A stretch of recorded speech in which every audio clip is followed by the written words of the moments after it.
I love everybody. I love everybody. What's up, everybody? Welcome to the latest edition of No Mercy with yours truly, Stephen A. Smith, coming at you as I always love to do several times during the week, right here on No Mercy with yours truly. As usual, I'm here in my studios, thanks to our official studio sponsor, FanDuel Sportsbook. FanDuel is the official sports betting company of the No Mercy podcast. It's a beautiful day. It's a beautiful day in the neighborhood. And by neighborhood, I mean New York City. Now, I understand that some of y'all out there don't give a damn. Especially when it comes to New York Knicks, after all. What the hell makes them relevant? Because you're the New York Knicks. You ain't been to a conference final since 1999-2000 season. That's 23 years, by the way. You've only been past the first round once, which was 2012-2013 when Mike Woodson was coaching. Now the head coach at Indiana University, coaching the Hoosiers, but he was the head coach of the New York Knicks at the time. Jason Kidd was a point guard. Carmelo Anthony was a star. Okay? Back then, when they got out of the first round and then they ran into Roy Hibbert in Indiana. I remember Carmelo Anthony makes that block, makes that dunk, coming baseline and doesn't get it swatted away by Roy Hibbert. There would have been a game 7 at the Garden. Okay?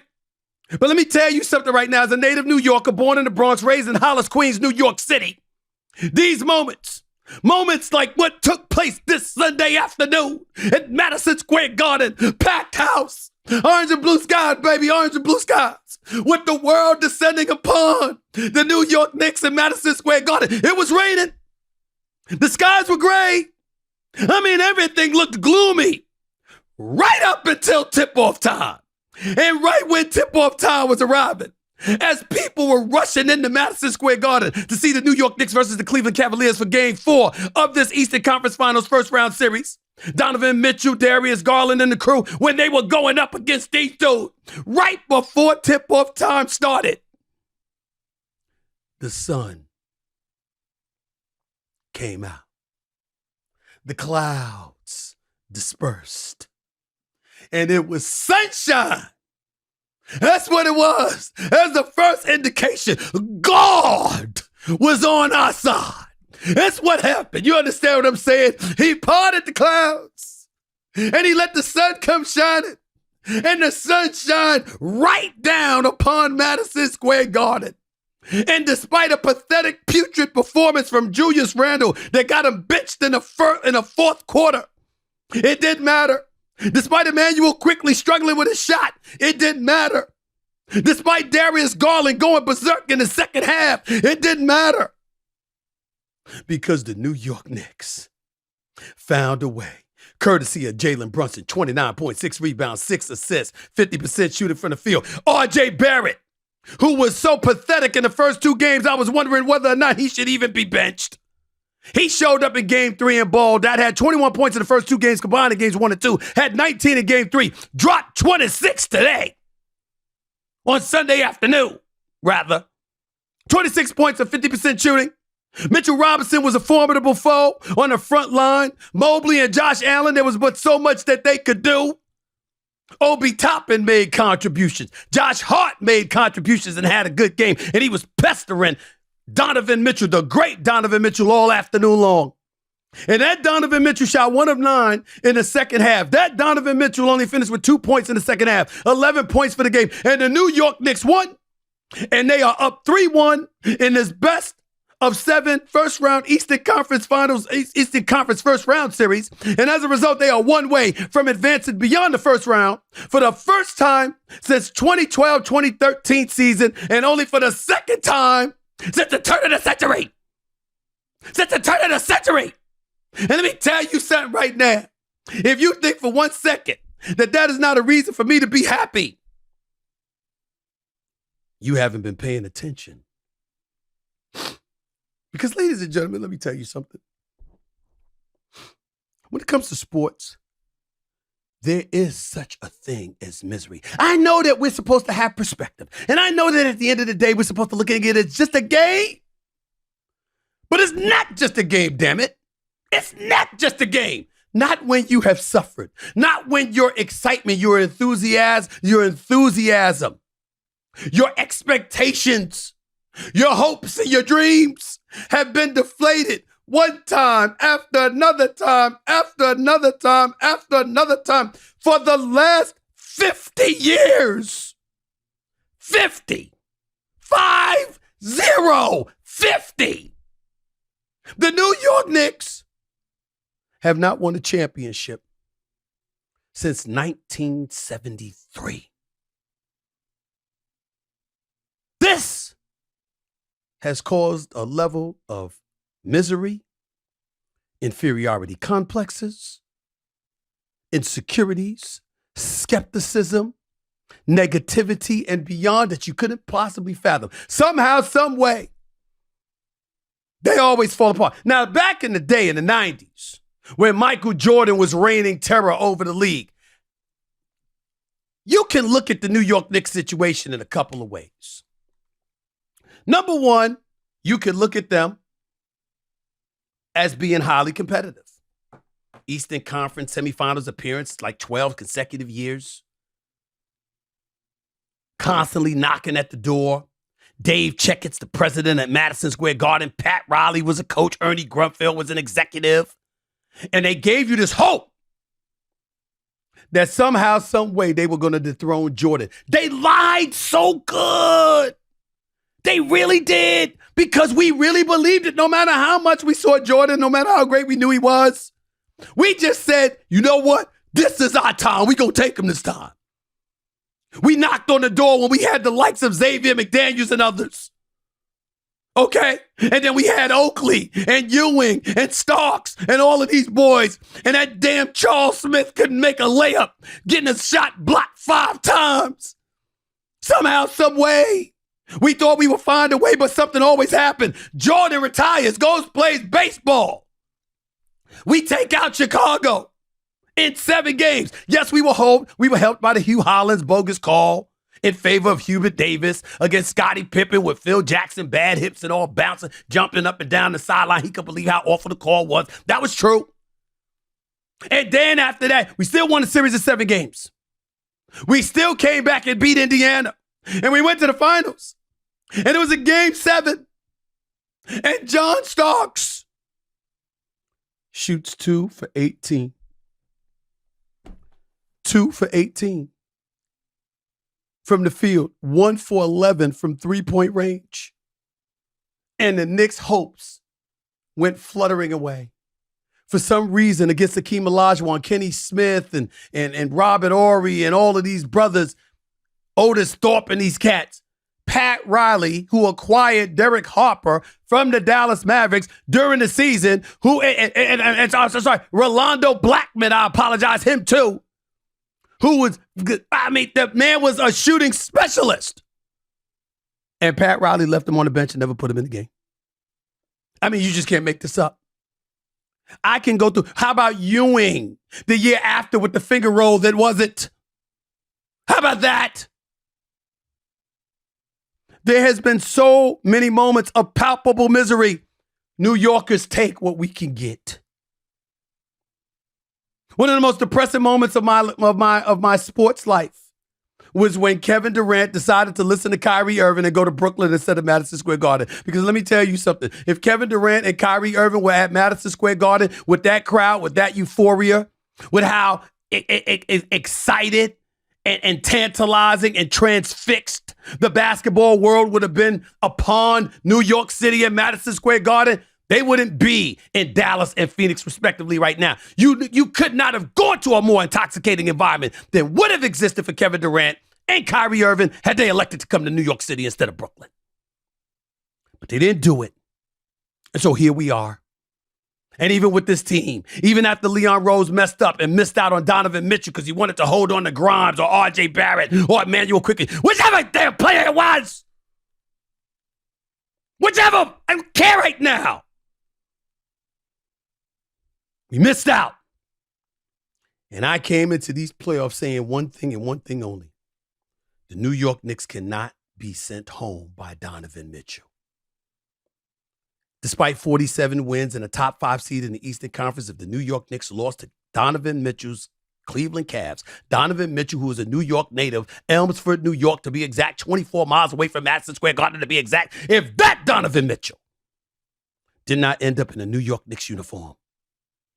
And then he end up sending you home in the postseason. The season is an abject failure. I said it and I meant it. And the New York Knicks have answered the call. 4 games in, they stole game 1 in Cleveland. They held home court in games 3 and 4 in New York. They go back to Cleveland. They'll probably lose. I'll concede that. Donovan might drop 50 in game 5. But game 6 is a different animal. You see, the Garden is a special place. And I don't know how to really explain it to you. You know, it could be rats in the building, for crying out loud. You know, like Penn Station is under there. You know what I'm saying? For all we know, it's possums living in the walls, just like it exists at Oakland Coliseum, for crying out loud. I don't know. What I do know is that it doesn't matter. It doesn't matter. When it comes to the New York Knicks and the Mecca, it takes a true bona fide superstar, first-tier superstar, to offset and overcome the onslaught that is brought down upon you. I love me some Donovan Mitchell. He's spectacular. But he can't do it by himself. He need help. You know something? He ain't gonna get it. He ain't gonna get it. Not this series. It's over. It's a wrap. New York, stand up. New York, stand up. New York, stand up. We gonna do it. We gonna win this, baby. That's what I got to say about that. Orange and blue skies. It looks so beautiful as the second round of the Eastern Conference playoffs are upon us. We just need one more, baby. And we gonna get it. I got a whole bunch more to discuss. Don't you go anywhere. We got some playoff action to discuss because Golden State obviously had a big time win against Sacramento. Look, at the end of the day, Steph Curry's that dude. Klay Thompson, he dropped 26. He's that dude. Draymond Green came back, couldn't afford to lose to them. You can't lose. You can't win with Draymond suspended in game 3. And then he comes back on the court and you lose with him on the court in game 4. That would have been a very bad look for Draymond Green. So the fact that the Warriors handled their business and won game 4 as well and has evened up this series, Sacramento's in trouble. I think the pressure's on them for game 5. Because here's the deal. Game 5 and game 7 is in Sacramento, but game 6 is back at the Chase Center in San Francisco. Sacramento don't want to come back there. I'm not saying they can't win at Golden State because we know they can. These brothers know how to win on the road. It was a tough game, 126-125 and outcome.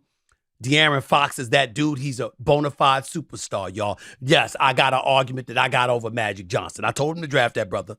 Hell with Lonzo Ball. De'Aaron Fox is that dude. Should have drafted him. But he didn't. And that's the way it goes. We understand all of that. All I'm wishing for, see, I don't lose.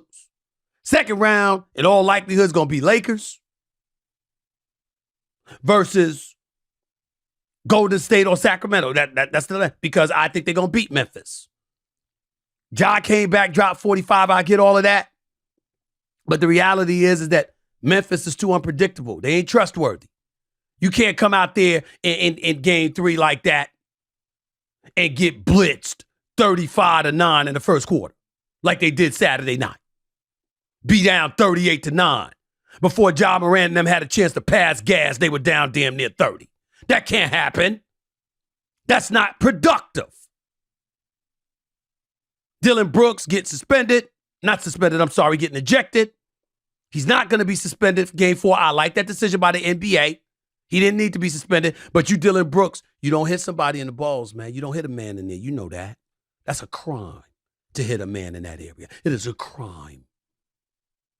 We ain't even comfortable with turbulence in that area, let alone direct contact.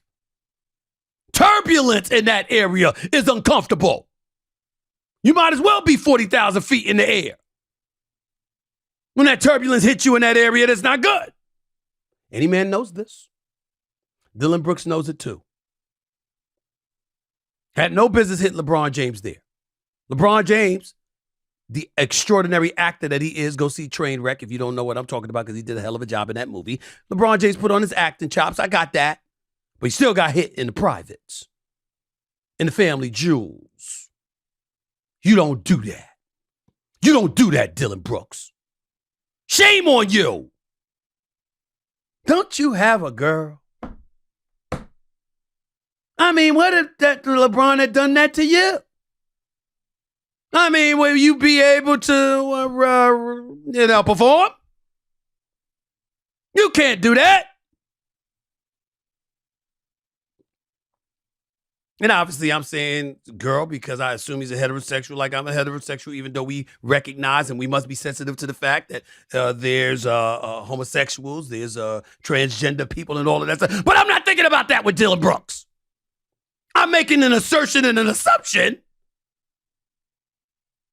that he's like me. You like the opposite sex. You don't mess around with that. You guard yourself. How dare you do something like that? What a crime, what a crime. Come on, man. Can't do that. But I'm glad he wasn't suspended. Because as I said before the game, LeBron James had to bust his ass because of the way he was talking about LeBron coming into the game. He left most of that to Anthony Davis. And we've seen a regular formula here. When Anthony Davis shows up and performs, the Lakers win. When he's comatose and he doesn't look the part, they lose. Without Steven Adams and Brandon Clark on the front line, two big men that are out for the season, Memphis can't beat L.A. when Anthony Davis shows up. Period. That's what we have. I think the Lakers are going to win the series. Obviously, I picked Memphis at the beginning, but they're not healthy, and more importantly, they just don't seem like themselves. So I think the Lakers got this series. I could be wrong, but I think they got it. That means the Lakers against Golden State of Sacramento. And I ain't gonna lie to you, I'd rather see Steph Curry against LeBron James, but I ain't ashamed to see Sacramento and De'Aaron Fox against the Lakers. That's just the point that I wanted to point out, y'all. I think it's important to say.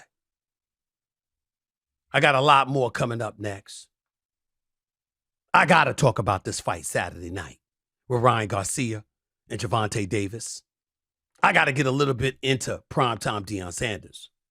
And of course, I got to touch on this damn Elon Musk too. I mean, it's some stuff going on. I just don't